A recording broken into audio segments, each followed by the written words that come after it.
E nessa sua jornada, como é que você resumiria o que é inteligência financeira? Inteligência financeira é colocar em prática a educação financeira que todo mundo conhece. Todo mundo já sabe, nós sabemos que 73% dos brasileiros estão endividados hoje, mas as pesquisas mostram que eles sabem o porquê. Porque caiu a renda e não tinha reserva de emergências, porque o custo fixo está muito elevado, porque comprou muito a prazo. Então as pessoas sabem o que fazer, sabem que tem que cuidar do futuro, sabem que não conseguem cuidar do futuro e tem mil desculpas para isso. A inteligência financeira é quando você consegue fazer com que essa educação financeira se torne prática. Tem componentes muito mais comportamentais do que financeiros propriamente ditos.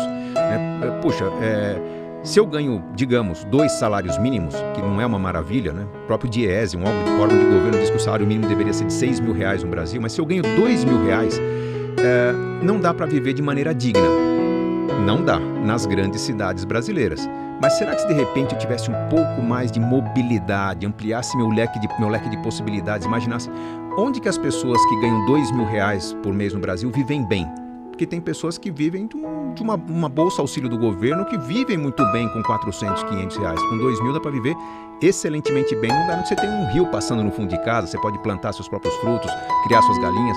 Então, onde que vivem bem as pessoas que ganham R$2 mil? Ou onde que pessoas que fazem o que eu faço conseguem renda maior que eu consigo numa grande cidade que tem muita gente competindo? Então, a inteligência financeira ela traz umas provocações que não é simplesmente um serviço de coaching, né? É eu parar, pensar, organizar as ideias, entender onde é que estão as limitações do meu plano, das minhas escolhas de vida e começar a moldar minha vida com um pouco mais de independência. Tem a ver com sobrevivencialismo, não depender do governo, né? Então, se a conta de energia está muito cara, o que eu faço para gastar menos energia, para gerar minha própria energia? Se o carro está muito caro, como é que eu faço para me transportar gastando menos? Então, a inteligência financeira tem a ver com qualidade das escolhas. Não é simplesmente fazer as contas do quanto poupar por mês durante quanto tempo, em quanto tempo eu consigo me aposentar. Tem muito a ver com criatividade e comportamento. Nesses últimos anos, a gente tem falado bastante sobre educação financeira. Sim. É uma coisa, eu não lembro de ter tido nada disso na escola. Me ensinaram como preencher esse cheque, como calcular juros ali numa aula que eu claramente não prestei atenção e é isso. E deram um tapinha nas costas e boa sorte. Isso aí. Torce pra passar na USP e ganhar um bom emprego. Vai. Onde você vê que tá o déficit? Onde é que tá essa falta dessa falta de aprendizado nosso sobre inteligência financeira? Onde é que a gente está errando? É na primeira infância? É no colegial? É na faculdade? Onde é que está o processo que a gente deveria melhorar?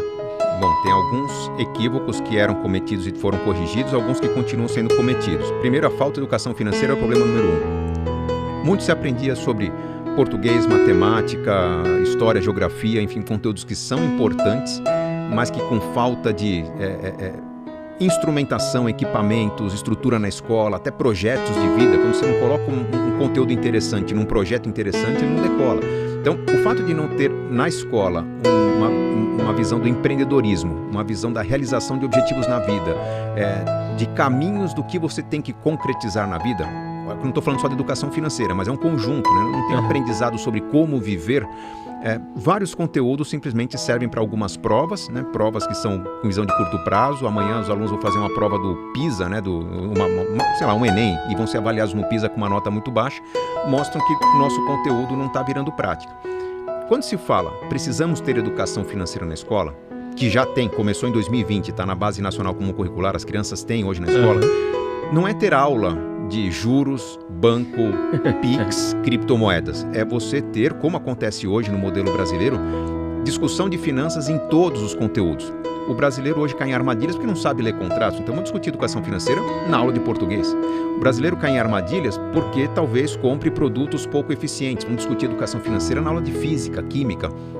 É como está a educação financeira. Os pais não veem hoje o módulo de educação financeira, mas os filhos estão aprendendo. Havia esse déficit, já corrigimos. Tem um outro déficit muito grande, que é a falta de uma visão empreendedora, que eu acho que deveria estar na escola também. Nós cultuamos durante muito tempo a ideia de que precisávamos resgatar as pessoas que estavam em situação de grande desvantagem, muita desigualdade social. Sim, tínhamos que fazer alguma coisa. Criamos Bolsa Família, auxílio emergencial, uma série de ajudas e facilidades que eram importantes, mas não havia um plano para encerrar essa ajuda. Então você dá um incentivo, você dá um presente para as pessoas. Legal, quem deu esse incentivo vai ganhar votos. Agora, quem vai ser o político com coragem de tirar o incentivo quando a família não precisa mais? Então criou-se a cultura do assistencialismo, que é muito perigosa. As pessoas às vezes vivem num lugar que podem criar uma horta no fundo de casa, podem colher aquela jaca ou aquela manga no pé, na árvore que está no fundo, mas a pessoa está preferindo ficar sentada em casa ou ficar mandando currículo, procurando emprego onde não tem emprego, porque se acostumou com a ajuda dos outros. E isso é muito perigoso. Perceba que se você for para um outro país, não sei se você já morou um tempo fora, eu já morei um tempo no Canadá, quando você imigra para um outro país, um país sério, pelo menos o país que eu morei era assim no Canadá, você chega, se não tem emprego, o governo te dá um programa chamado Outplacement, preparação para emprego. Legal, gratuito, e se eu tiver filhos ainda ganho uma mesadinha, $800 por mês, gratuito. Só que há um compromisso. Se em um ano eu não conseguir emprego com aquele serviço que o governo me dá, simplesmente eu sou deportado, eu volto ao meu país. Então eu tenho uma pressão para colher resultados com aquele esforço que o governo me dá. Aquilo faz com que a empregabilidade aumente bastante, o desemprego fique baixo, o governo consegue absorver uma série de imigrantes, então há uma contrapartida, não é simplesmente uma doação, tira do rico e dá para o pobre. Nós precisamos tirar dos ricos e ajudar os pobres para que os pobres fiquem ricos, e não para que os pobres continuem dependendo dos ricos. Esse é um grande buraco que nós temos no Brasil hoje.